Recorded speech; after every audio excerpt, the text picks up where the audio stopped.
क्या घरेलू हिंसा से पीड़ित किसी पत्नी को माननीय न्यायालय द्वारा सिर्फ इस आधार पर न्याय से वंचित किया जा सकता है कि उसके साथ घटित घरेलू हिंसा की सभी घटनाएं घरेलू हिंसा कानून लागू होने से पहले हुई थीं? इसी के संबंध में आज के इस वीडियो में एक महत्वपूर्ण निर्णय के माध्यम से जानकारी आपको दे रहा हूं। ये महत्वपूर्ण निर्णय एक आपराधिक अपील की सुनवाई करते हुए न्यायालय श्रीमान अपर सत्र न्यायाधीश कोर्ट संख्या 6 गोरखपुर महोदय ने दिनांक 23 मई 2023 को दिया है और इसमें विद्वान न्यायालय अपर सिविल जज सीनियर डिवीजन द्वितीय के उस निर्णय को अपास्त व निरस्त कर दिया जिसमें पीड़िता द्वारा धारा 12 घरेलू हिंसा से महिलाओं का संरक्षण अधिनियम 2005 के तहत दायर परिवाद को इस आधार पर खारिज किया गया कि घटना कानून लागू होने के 16 साल पहले का है। इस आदेश के विरुद्ध अपील में विद्वान अधिवक्ता श्री जनार्दन मिश्र ने बहस करते हुए कहा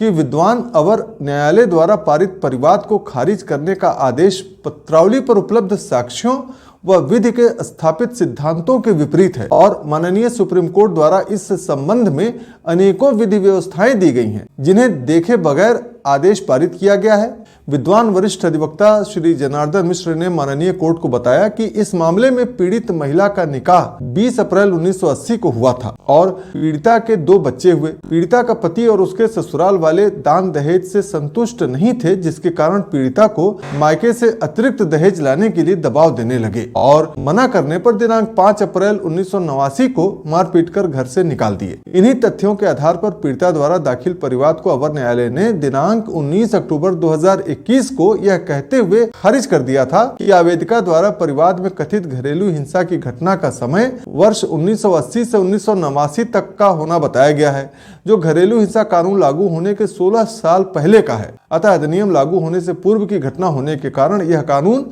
इस मामले में लागू नहीं होगा। परंतु जब इस आदेश के विरुद्ध जिला एवं सत्र न्यायालय में रिवीजन दाखिल की गई तो अवर न्यायालय के इस आदेश को रद्द कर दिया गया और पुनः विधि सम्मत आदेश पारित करने का आदेश पारित किया गया। तो इस प्रकार हम देखते हैं कि यदि किसी पीड़ित महिला के साथ लगातार घरेलू हिंसा हो रहा है तो भले ही वह सारी घटनाएं वर्ष 2005 के पहले हुई हों, फिर भी ऐसी पीड़ित महिला इस कानून के तहत माननीय न्यायालय में परिवाद दाखिल कर सकती है, मुकदमा करके न्याय पा सकती है। और ये भी जान लीजिए कि यदि ऐसा आदेश करते हुए न्यायालय से कोई परिवाद खारिज हो चुका है और ज्यादा समय बीत चुका है, यानी उसकी निर्धारित मियाद लिमिटेशन बीत चुकी है, तो भी देरी होने का उचित कारण बताकर विलंब से भी अपील या रिवीजन दाखिल किया जा सकता है।